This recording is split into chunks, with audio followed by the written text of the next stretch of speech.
Tiga alasan saya nih nggak pernah mau pakai metode successive interval untuk transformasi data ordinal atau Likert ke skala interval untuk analisis SEM, Structural Equation Modeling.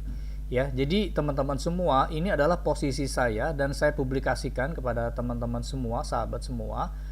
Kenapa sih saya tuh nggak mau dan tidak setuju dengan metode successive interval MSI yang berkembang di Indonesia ini mentransformasikan skala Likert atau ordinal ini ke dalam skala interval untuk berbagai macam analisis, salah satunya adalah SEM. Dan ini adalah alasan saya.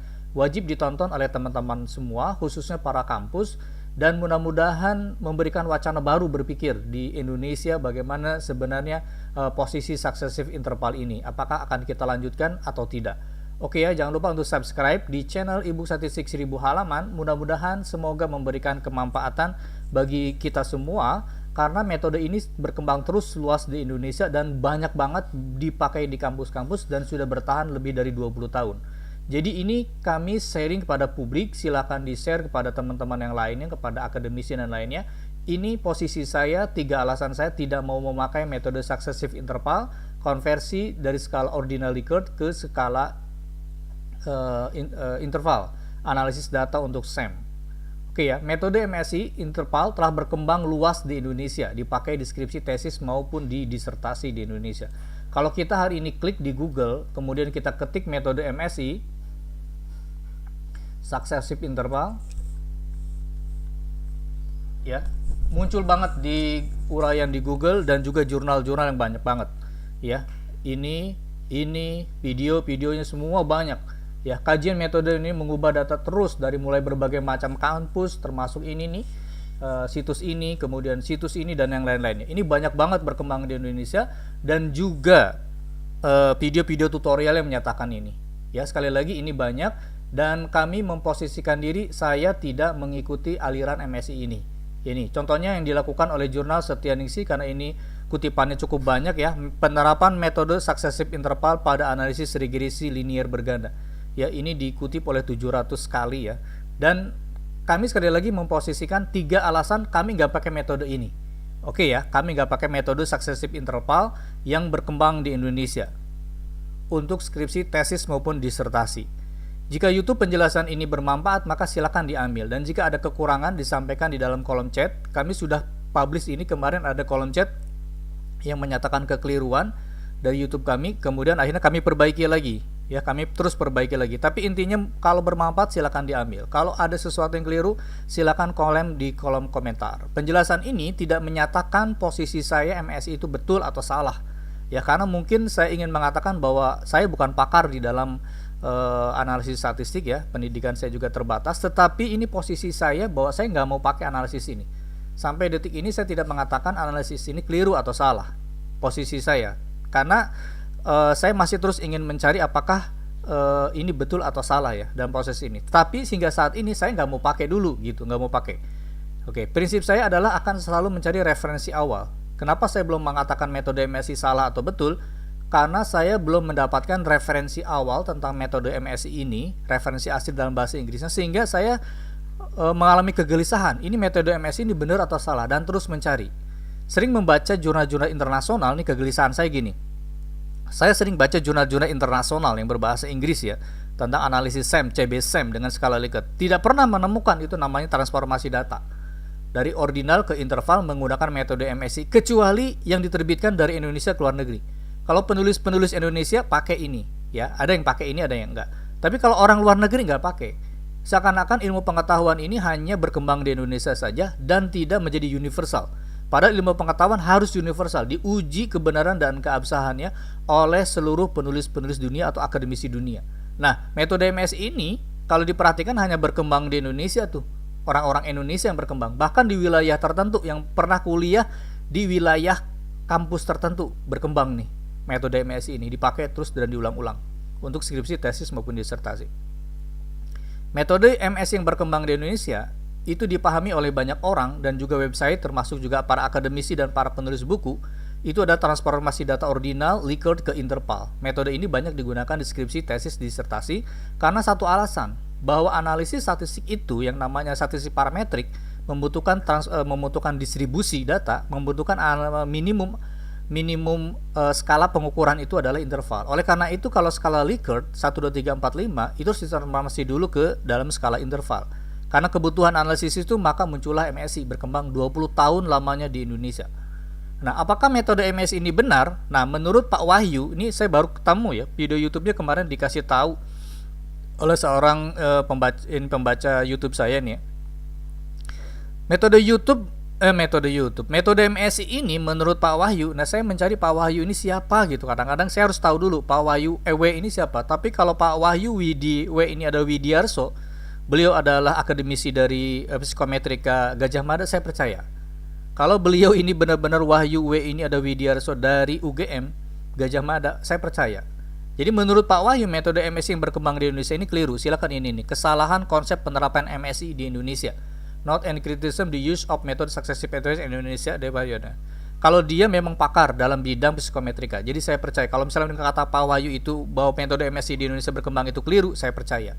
Tapi tetap saya ingin mencari terus-menerus akar asal muasal dari metode MSI ini. Nah, kegelisahan saya kayak begini. Apakah metode MSI yang berkembang di Indonesia ini berasal dari buku? Nah, saya akan mencari buku aslinya MSI itu dari mana metode successive interval ini. Buku Technique of Attitude tulisan Edward atau bukan? Nah, saya ini baru ketemu bukunya, berulang-ulang membacanya, belum bisa memahami lebih jelas nih. Apakah buku ini benar nggak? Nah, bukunya saya kasih tahu ya sama teman-teman. Nanti juga teman-teman bisa melihat. Nah, ini dia bukunya, Technique of Attitude Scholarly Construction. Nanti ketemu di Successive. Nah, ini dia di halaman 120. Nah, silakan dipelajari oleh teman-teman semua. Jadi pertanyaannya adalah, apakah metode MSI yang berkembang di Indonesia itu mengambil dari referensi asli ini? Nah, saya belum bisa menjawab nih ya sampai detik ini karena membutuhkan waktu untuk mempelajarinya. Tetapi ini perlu digali lebih jauh oleh kita. Apakah ada kemiripan gak sih MSI yang dikembangkan di Indonesia dengan MSI asli tulisan dari profesor yang tadi saya bilang ini, Profesor Edward ini? Kegelisahan saya yang kedua, jika jawaban respon itu hanya 4 dan 5, tidak ada jawaban 1, 2, 3, apakah transformasi MSI ini valid? Kan MSI 1, 2, 3, 4, 5, 6 atau berapa skalanya 5, kemudian ditransformasi, kemudian nanti pakai rumus-rumus. Kalau 4 dan 5 saja apa valid? Nah, kalau cuma 4 dan 5 saja, ya kenapa harus pakai MSI? Ya 4 dengan 5 ditransformasi dari 1, berapa, 5 jadi 1, berapa, ya sama aja. Nah, ini juga pertanyaan kegelisahan saya tentang metode MSI. Transformasi MSI di Indonesia menggunakan menghitung distribusi Z, distribusi normal. Jika satu item pertanyaan tersebut atau beberapa item itu gak berdistribusi normal, apakah boleh kita mentransformasikan MSI? Nah, saya belum ketemu jawabannya. Kemudian jika distribusi data item menggunakan squareness, datanya itu berdistribusi skew positif atau negatif, mencong kiri mencong kanan, apakah kita boleh menggunakan MSI? Gitu ya, apakah kita boleh menggunakan MSI? Nah, saya bukakan metode MSI yang ditulis oleh ibu, tadi mana ya ibunya? Oh, ini kali. Nah, ini penerapan metode SMC tulisan Setianingsih, kemudian nanti metode MSI di bawah nih. Ya, menghitung distribusi datanya nih. Kalau misalnya ada item yang nggak berdistribusi normal, dimasukin ke sini boleh nggak? Nah, ini belum juga saya menemukan jawabannya. Jadi karena ini kegelisahan saya ini, maka saya tidak menggunakan metode MSI. Nah, oleh karena itu, gimana kalau misalnya analisis SEM yang berkembang di Indonesia, baik itu skripsi, tesis maupun disertasi di Indonesia. Bayangkan, sekelas disertasi S3, itu kualitas ilmu pengetahuannya harus benar-benar teruji syahih.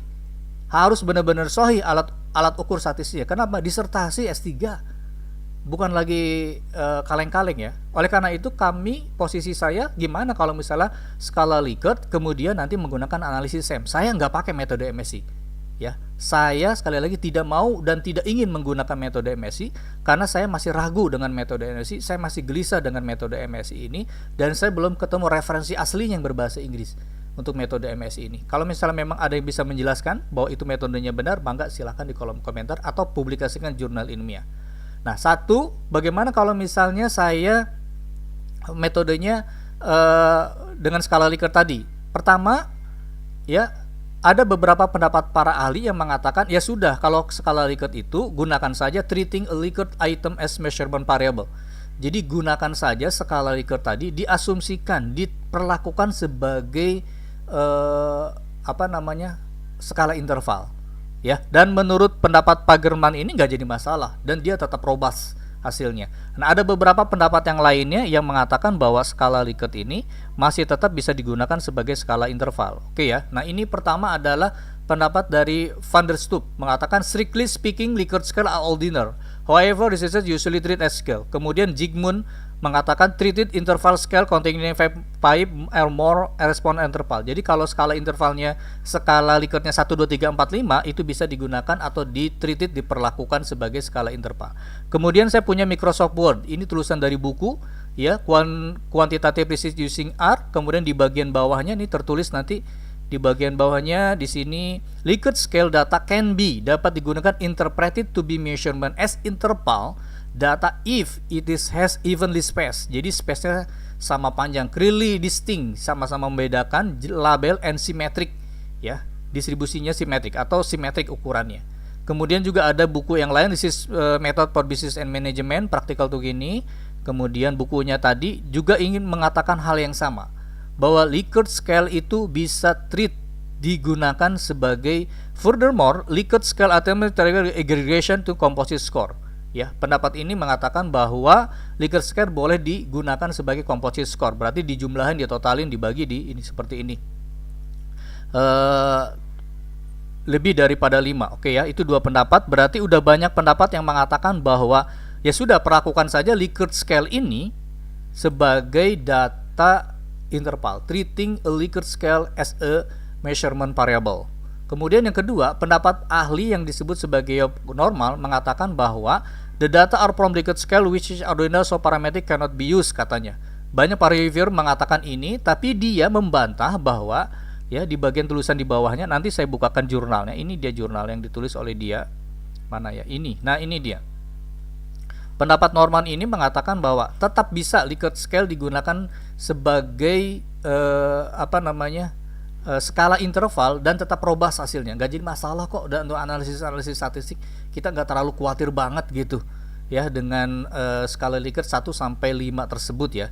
Ini pendapat yang kedua. Nah, pendapat yang ketiga itu adalah dari para ahli pendiri SAM, Likert untuk SAM, ditulis oleh George Koch, Klein, dan Vinnie dan Stefano. Ya, ini adalah pendapat dari George Koch. Dulu saya bukakan. Ya, George Koch gimana sih bikin pendapatnya? Ini bukan nih. Ini dia nih. Ini judul aslinya ini nih. Judul aslinya adalah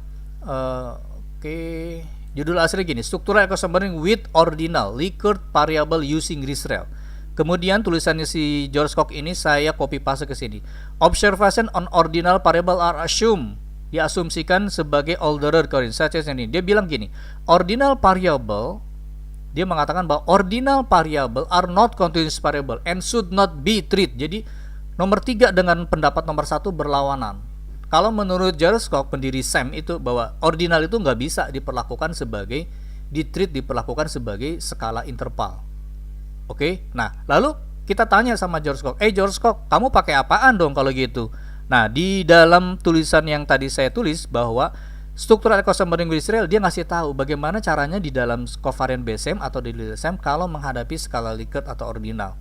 Ya, nah dijelaskan lebih jauh di dalam bukunya ini, Model with Ordinal Likert Outcome Analysis into Step di dalam CBSM, Risrael, Amos, dan lainnya. First, the raw data disubmit ke dalam bentuk Follicle Correlation, kemudian nanti diestimasi dengan penaksirnya, namanya diagonal weight least square, dengan penambahan asymptotic problematic. Jadi artinya menurut George Koch, dia tetap Likert adalah Likert, ordinal adalah ordinal, nggak bisa diperlakukan sebagai interval. Dan kalau di dalam SAM kamu harus pakai ini, kata si George Koch, dan itu ada di dalam setahu saya ini baru ada di dalam Risrael. Di dalam Smart PLS CBSM belum ada.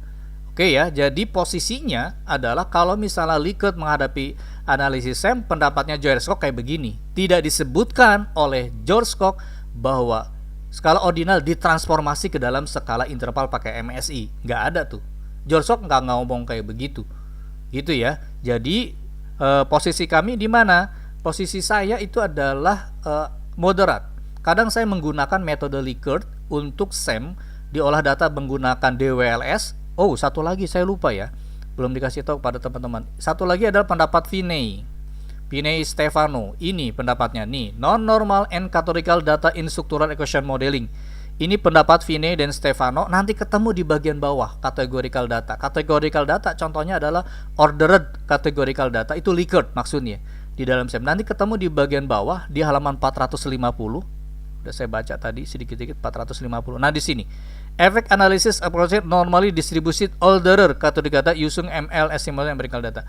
Nanti ketemu, dan dia menggunakan robust maximum likelihood. Nanti kalau dibaca lebih jauh lagi tentang tulisan ini. Jadi tulisan ini menggambarkan kepada kita bahwa mereka semua itu nggak pakai transformatif skala Likert. Kalau menggunakan analisis SEM yang analisis parametrik, mereka menggunakan robust maximum likelihood atau diagonal weight least square yang digunakan oleh Joreskov dan Klein yang tadi. Kalau Vine menggunakan robust maximum likelihood, ya, dengan input yang sama asymptotic covariant matrix tadi.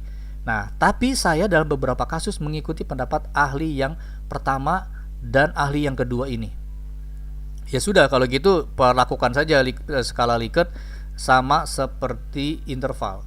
Ya, karena luasnya penggunaan itu dan tidak masalah dengan asumsi parametrik tersebut, ya, masih tetap robust. Di dalam hal-hal yang lain, penelitian yang lain pernah saya baca masih tetap robust kok kalau misalnya kita menggunakan skala Likert yang tadi.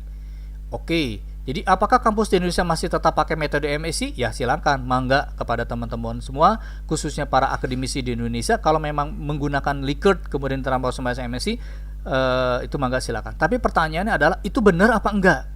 Nah, saya masih belum bisa jawab nih, posisi saya, keilmuan saya, pengetahuan saya untuk mengatakan bahwa transformasi Likert ke dalam PK metode MSI itu betul enggak? Referensi aslinya yang ditulis dalam bahasa Inggris itu siapa? Nah, itu dia pertanyaan besar di kita semua. Oleh karena itu, karena di Indonesia itu akademisi adalah posisi tertinggi sebagai seorang ilmuwan, oleh karena itu maka kita tanya, keabsahan metode MSI ini yang dipakai di Indonesia ini benar apa enggak? Ya, terima kasih. Assalamualaikum warahmatullahi wabarakatuh. Kami ada ebook 1000-3000 halaman, belinya di link ID. Berbagai macam ebook telah kami tulis, mulai dari Smart PLS 4, kemudian Amos Risrel, kemudian Smart PLS versi 4 untuk CBSEM, dan terakhir tentang NCA. Ini ada link ID-nya. Terima kasih.